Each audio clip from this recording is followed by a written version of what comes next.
सरदार पटेल की 150वीं जयंती समारोह अभियान की जिला योजना बैठक संपन्न। भारतीय जनता पार्टी जिला कार्यालय बरौधा कचार के सभागार में भाजपा जिलाध्यक्ष ब्रजभूषण सिंह की अध्यक्षता में भारत रत्न एवं देश के प्रथम गृह मंत्री लौह पुरुष सरदार वल्लभ भाई पटेल जी की 150वीं जयंती समारोह अभियान एक भारत आत्मनिर्भर भारत की जिला योजना बैठक संपन्न हुई। जिलाध्यक्ष ब्रजभूषण सिंह ने जनप्रतिनिधि गणों व पदाधिकारी गणों का स्वागत अभिनंदन करते हुए बताया कि 31 अक्टूबर 2025 जयंती समारोह के दिन जिले में प्रत्येक बूथ पर लौह पुरुष सरदार पटेल जी के चित्र पर बूथ कार्यकर्ताओं के साथ पुष्पार्चन कर बूथों पर उनके व्यक्तित्व और कृतित्व पर कार्यकर्ताओं के प्रबोधन हेतु विषय भी रखना है। साथ में लोकसभा में पदयात्रा का कार्यक्रम भी किया जाएगा। इसी क्रम में उन्होंने बताया कि सरदार पटेल जी की 150वीं जयंती 31 अक्टूबर से 6 दिसंबर 2025 तक 3 प्रकार की सरदार @150 यूनिट मार्च, पदयात्रा व अन्य कार्यक्रमों का आयोजन किया जाना है।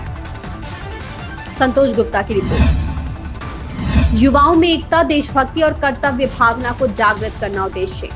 लखनऊ में लौह पुरुष सरदार वल्लभ भाई पटेल की 150वीं जयंती के अवसर पर सरदार पटेल के सपनों के अनुरूप समाज के हर वर्ग में एकता, देशभक्ति और राष्ट्र सेवा की भावना को जागृत करने के उद्देश्य से 31 अक्टूबर को सरदार 150 यूनिटी मार्च का आयोजन किया जाएगा। जिला स्तर पर 31 अक्टूबर को यूनिटी पदयात्रा से आरंभ होकर विभिन्न आयोजन और पदयात्राएं 25 नवंबर तक चलेंगे।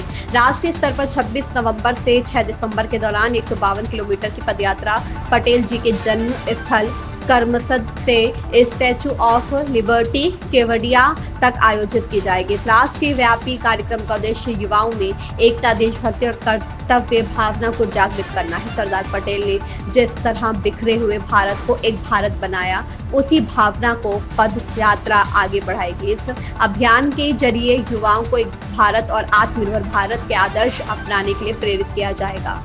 महेश साहू की रिपोर्ट।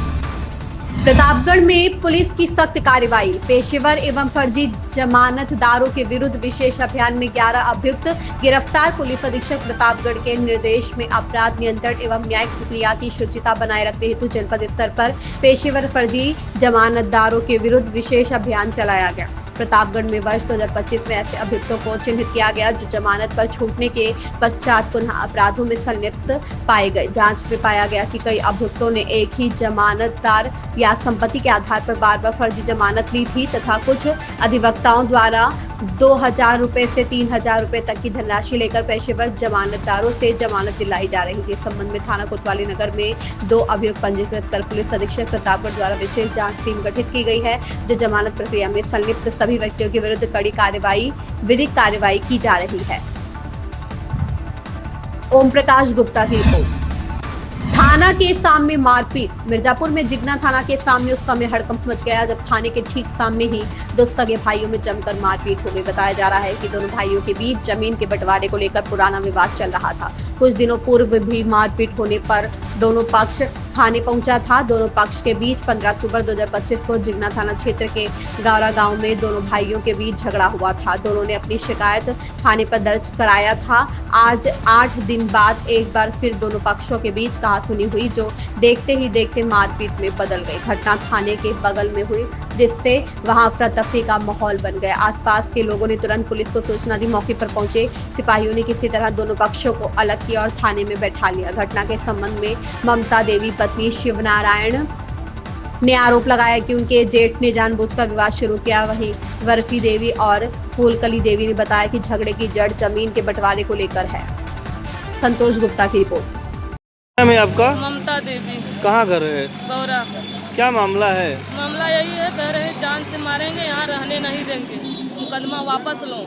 हमारी बेटी को हमको खूब मारे। उनका अंकित दामाद है, करण घर पे है, अंकित भी घर पे है, दीप नारायण और बर्फी देवी फूलकली गुड़िया, इतना लोग हम लोग को, हमारी बेटी को हमको इतना मारे। मामला क्या है? मामला ये कि धन दौलत नहीं देंगे, हम अकेले लेके रहेंगे।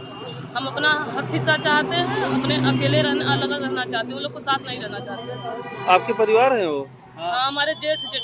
अच्छा। अब बोल रहे जान से मार देंगे, मुकदमा वापस नहीं लेंगे। आँख में चोट कैसे है? वही मारे, टाका लगा हुआ है आँख में। अभी तक टाका 10 दिन बाद कटेगा। कितने दिन पहले मारपीट? 15 तारीख को। 15 तारीख को। आज दोबारा मारपीट? दोबारा मारे। उनकी बेटी जल्दी फट मारती रहती है हमेशा, हमारी बेटी को भी मारी है।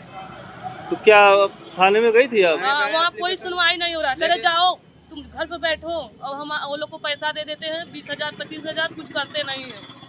और हम लोग उल्टा मारते हैं, आके पैसा दे देते हैं यहाँ पर। क्या कार्रवाई चाहती है? हम यही चाहते हैं कि वो लोग भी मार खाए, वो लोग भी जेल में बंद हुए, कोर्ट कचहरी थाना फौजदारी लड़ना चाहते हैं, अपना हक चाहते हैं। आज कौन मारा आपको? हमारे कुछ में मेरी लड़की सबूत में है, गुड़िया मारी है, दीप नारायण मारा है, करण मारा है, अंकित मारा है। ये सब आपके परिवार है? हाँ, ये सब मेरे जेठ जेठानी के दामाद, बेटा बेटी है, सब लोग आए हैं, थाने में है। क्या नाम है आपका? दीप नारायण सरोज। क्या मामला है? मामला ये है कि 15 तारीख को मतलब हमारी भाई का औरत और हमारी पत्नी ने मतलब कहा सुनी बंटवारे के लेके कहा सुनी हुआ था। कहा सुनी होने के बाद में इन्होंने मतलब जो हमारी भाई का औरत है उन्होंने अपने मतलब मायके से अपना भाई और अपनी माँ को और अपने लड़के को बुला के अचानक बुला के सुबह ही मतलब हमारे पहुँचते पहले माँ को मतलब बाहर उसको 2-3 फैट मारा। 2-3 फैट मारने के बाद में उसके मुंह में मतलब पूरा हाथ डाल दिया। उसके बाद में फिर घर पे गया। घर पे जाने के बाद हमारी गुड़िया है जो कि शादीशुदा उनकी 1-1.5 साल की बच्ची है, पहले उनको अंदर मारा, बाद में उनके साथ मतलब पट्टा पट्टी मतलब गलत भावना मतलब करने का सोचा।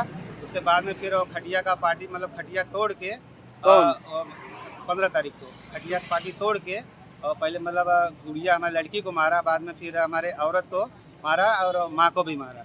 और गांव वाले मोहल्ला वाले कोई मतलब उनका जो साला था मेन गेट बंद करके बाहर खड़ा था ताकि गांव वाले कोई बचाने ना जाए। क्या कार्रवाई चाहते हैं? कार्रवाई वही चाहते हैं कि मतलब कि हमारे घर पे कोई पुरुष सदस्य नहीं था, मारने के ऊपर मतलब किसी मतलब औरत के ऊपर हाथ उठाना जायज़।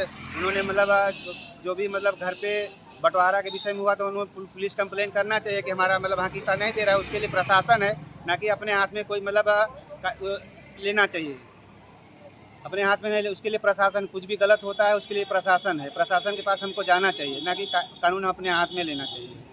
बाद में मारपीट करने के बाद आज दोबारा मारपीट हुई है? आज दोबारा मतलब उसी सिलसिले में मतलब हम अपने भाई को फ़ोन किए कि बंटवारा के लिए झगड़ा हो रहा है, चलो आप भी बंटवारा कर लो, हम भी बंटवारा कर लेते। उन्होंने भी कल दिल्ली से आए, हम भी मतलब गुजरात रहते हैं, गुजरात से हम भी आए। उसके बीच में पुलिस घर पे गई थी, इंक्वायरी किया कि ठीक है अब दोनों पक्ष अपना अपना मतलब आधार कार्ड दे दीजिए, घर का मैटर है, कुछ होगा नहीं, सुलह समझौता कर लेना। तब आज 2 बजे करीब में हम थाने आए थे, हमारा भाई भी आए थे, अपना जो भी पुलिस का प्रोसेस है जो मांगा था हम लोग दे के गए। घर पे जाने के बाद में इनका जो लड़का था तो पुलिस बोली थी कि जिसका मतलब कंप्लेन नाम में लिखा है उसका आधार कार्ड दे दीजिए। तो इनका अपने लड़के को आधार कार्ड नहीं दिया था, खाली अपना सास का और साले का और पत्नी का देखे गए थे। वही उनसे फ़ोन से बात ही कर रहे थे कि भाई अपने लड़के का क्यों नहीं आधार कार्ड दिए, जब मारपीट में तुम्हारा लड़का भी है तो अपने लड़के को क्यों नहीं दिए। इतने में इनका पत्नी बाहर निकली, बोल रही है कि वो तो नाबालिग है। हमका नाबालिग है किसी का मतलब इतना क्रूरता से मार रहा है, अगर 17 साल का अगर लड़का किसी का रेप कर दे तो उसका नाबालिग में थोड़ी जाएगा। नाबालिग में किसी का मर्डर कर दे वो नाबालिग कहलाएगा। इसी बीच में हमारा लड़की और उनका लड़की दोनों मतलब आपस में गाली गलौज करने लगी, आपस में मतलब धक्का धुक्की करने लगी। धक्का धुक्की करने में दोनों को डांट रहे थे। इतने में इन्होंने 100 नंबर फ़ोन किया, 100 नंबर आई। बाद में बोली कि आप लोग थाने आइए, तो हम 100 नंबर का मतलब बात मानते हुए थाने पे आए, एप्लीकेशन दिए और ये वीडियो भी डाल दीजिए। मतलब कि इन खबरों में बस इतना ही। बने रहिए न्यूज़ मूवमेंट के साथ।